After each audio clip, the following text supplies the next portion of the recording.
कुछ बातें अधूरी रहकर भी हमें हमेशा याद रहती हैं। हेलो, नमस्कार, मैं हूँ येवा और आज मैं आपको सुनाने जा रही हूँ ये कहानी। ये कहानी है अथर्व और नैना की। शाम का वक्त था। अथर्व एक कैफ़े के सामने खड़ा टैक्सी का इंतज़ार कर रहा था। उसका मूड आज बिल्कुल भी सही नहीं था। हो भी क्यों ना, उसकी माँ ने उसे ब्लाइंड डेट पर जो भेजा था और जिसके लिए वो यहाँ आया था, वो लड़की तो यहाँ आई ही नहीं थी। अथर्व ने काफ़ी देर तक उस लड़की का इंतज़ार किया, पर जब वो नहीं आई तो उसने वहाँ से वापस घर जाने का डिसीज़न लिया। वो टैक्सी का इंतज़ार करते हुए मन ही मन बड़बड़ा रहा था, उफ यार, इस खामखा मेरा टाइम वेस्ट हो गया। क्या ज़रूरत थी माँ को मुझे ब्लाइंड डेट पर भेजने की। इस ब्लाइंड डेट के चलते मुझे हाफ डे लेना पड़ा। अब मुझे ओवर टाइम करना पड़ेगा सिर्फ इस ब्लाइंड डेट की वजह से। और जिस लड़की के लिए मैं यहाँ आया हूँ वो तो यहाँ आई ही नहीं। कमाल है। वो बड़बड़ाता हुआ अभी टैक्सी का इंतज़ार कर ही रहा था कि तभी एकदम से बादल गरजने लगता है और एकदम से बारिश शुरू हो जाता है। उफ, ये बारिश को भी अभी होना था। आज का दिन ही खराब है।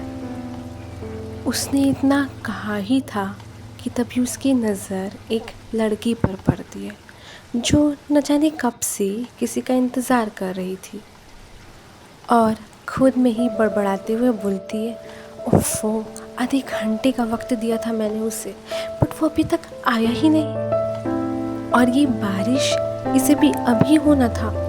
गॉड यार। फिर वो बारिश पड़ते देखकर कैफ़े के अंदर चले जाती है और अथर्व भी टैक्सी क्यों ना आते देखकर कैफ़े में चला जाता है। कैफ़े के अंदर आते ही वो अपनी नज़र चारों ओर घुमाकर देखता है तो वहाँ एक भी सीट खाली नहीं थी। सारे टेबल्स बुक थे। बस विंडो के पास की एक सीट खाली थी जहाँ पर वही लड़की बैठी थी जिसे उसने कुछ मिनट पहले देखा था। कोई जगह ना पाकर वो उसी के पास आ जाता है और अपना गला खराशते हुए excuse me, yes, can I, या श्योर, नो प्रॉब्लम, आप बैठ सकते हैं, थैंक्स, इतना कहकर वो वहाँ बैठ जाता है। कुछ देर तक उन दोनों के बीच कोई बातें नहीं होती है। बस दोनों अपने फ़ोन में बिज़ी होते हैं कि तभी वहाँ एक वेटर आ जाता है कि तभी दोनों एक साथ ऑर्डर देते हैं। One hot mocha please. दोनों ने ही सेम ऑर्डर किया था। दोनों की नज़रें एक दूसरे के नज़रों से टकराती है और फिर दोनों ही साथ में हंस पड़ते हैं। वेटर ऑर्डर लेकर चला जाता है। वेटर के जाने के बाद वो लड़की अथर्व की तरफ अपना हाथ बढ़ाते हुए कहती है, हाय नेहा। अथर्व, तुम्हारा नाम अथर्व है? हाँ, मेरा नाम अथर्व है। क्यों, तुम्हें ये नाम पसंद नहीं आया क्या? No, I don't mean it, I just like, मेरे एक दोस्त है उसका नाम भी अथर्व है, इसलिए ऐसे रिएक्ट किया। Oh okay fine. By the way, तुम यहाँ किसी का वेट कर रही थी क्या? आई मीन मैंने तुम्हें बाहर देखा था, तुम कब से किसी का इंतज़ार कर रही थी और कुछ बड़बड़ा भी रही थी। नहीं, ऐसा कुछ नहीं है। वो एक्चुअली मैं अपने एक फ्रेंड का वेट कर रही थी। उसने मुझे यहाँ मिलने के लिए बुलाया था और खुद नहीं आया। तुम्हें पता है, मैं उसका 1 घंटे से इंतज़ार कर रही थी। Can you believe it? 1 घंटे से। और वो जनाब 1 घंटे बाद मुझे मैसेज करके कहता है कि सॉरी आज मैं नहीं आ पाऊँगा। कैन यू बिलीव इट, 1 घंटे बाद उसने मुझे मैसेज किया। वही मैसेज वो मेरे को पहले कर लेता तो मेरा 1 घंटा बच जाता ना। बताओ, उसके चक्कर में मेरा 1 घंटा वेस्ट हो गया। भला ऐसा कोई करता है क्या? नैना को इतना हाइपर होता देखकर अथर्व उसे शांत कराते हुए कहता है, relax relax, take a deep breath. एक काम करो, लो तुम पानी पियो। थैंक्स। फिर वो उसके हाथ से पानी का ग्लास लेकर एक सांस में ही वो पूरा पानी पी लेती है और फिर अथर्व की तरफ देखते हुए उससे माफ़ी मांगती है। आई एम सॉरी यार। वो क्या है ना, जब भी मुझे गुस्सा आता है तो मैं कंट्रोल ही नहीं कर पाती हूँ। नैना की हरकतें देख और उसकी बातें सुन अथर्व हंसते हुए कहता है, इट्स ओके, मैं समझ सकता हूँ। फिर नैना अथर्व की तरफ देखते हुए, वैसे मैंने तो तुम्हें बहुत कुछ बता दिया, पर तुमने तो मुझे अपने बारे में कुछ बताया ही नहीं। मैं तो यहाँ अपने फ्रेंड की वजह से आई थी, पर तुम यहाँ इस ड्रेस में। वो उसके कपड़ों की तरफ इशारा करते हुए बोलती है, इस फॉर्मल ड्रेस में कैफ़े में क्या कर रहे थे? मैंने देखा था तुम्हें, तुम भी चिड़चिड़ाते हुए बड़बड़ाते हुए किसी का इंतज़ार कर रहे थे। नैना की बात सुनकर अथर्व हंसते हुए बोलता है, हाँ, अपनी ब्लाइंड डेट का इंतज़ार कर रहा था। वो तो नहीं मिली, हाँ, लेकिन तुम ज़रूर मिल गई। अथर्व की ऐसी बातें सुनकर नैना मुस्कुरा देती है। क्या यार, तुम तो फ्लर्ट करने लगे। तुम्हें ये फ्लर्ट लगा? हाँ, ये फ्लर्ट नहीं था तो क्या था?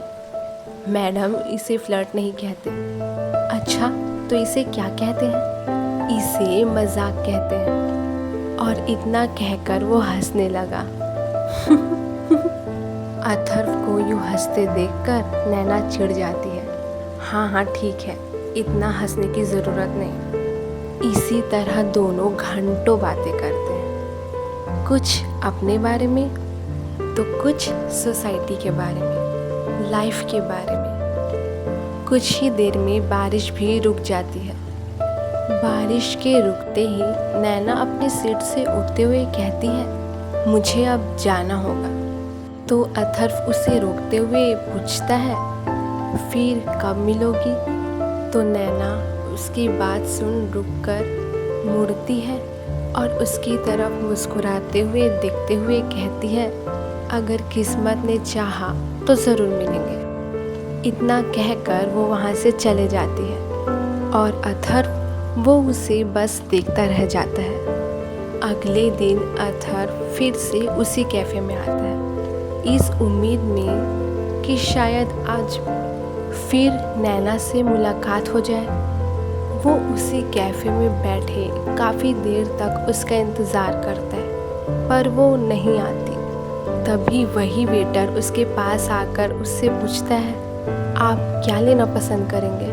फिर जब उस वेटर की नज़र अथर्व पर पड़ती है तो वो कहता है, अरे आप तो वही है ना जो उस मैडम के साथ बैठे थे।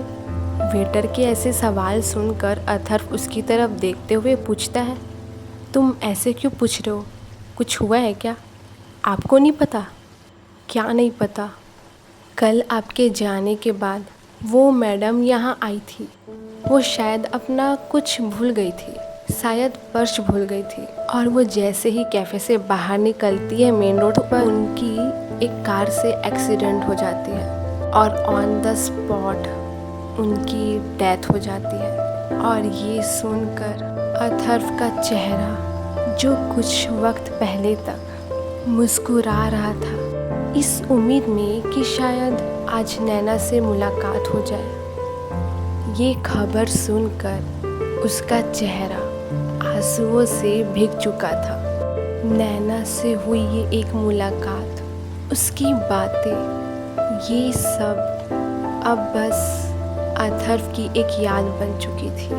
उसे बस एक मुलाकात में ही नैना पसंद आ गई थी। लेकिन किस्मत को शायद ये मंजूर नहीं था। उम्मीद करती हूँ कि आपको ये कहानी पसंद आई होगी। मैं मिलूँगी आपसे ऐसी ही किसी कहानी के साथ। तब तक के लिए बाय।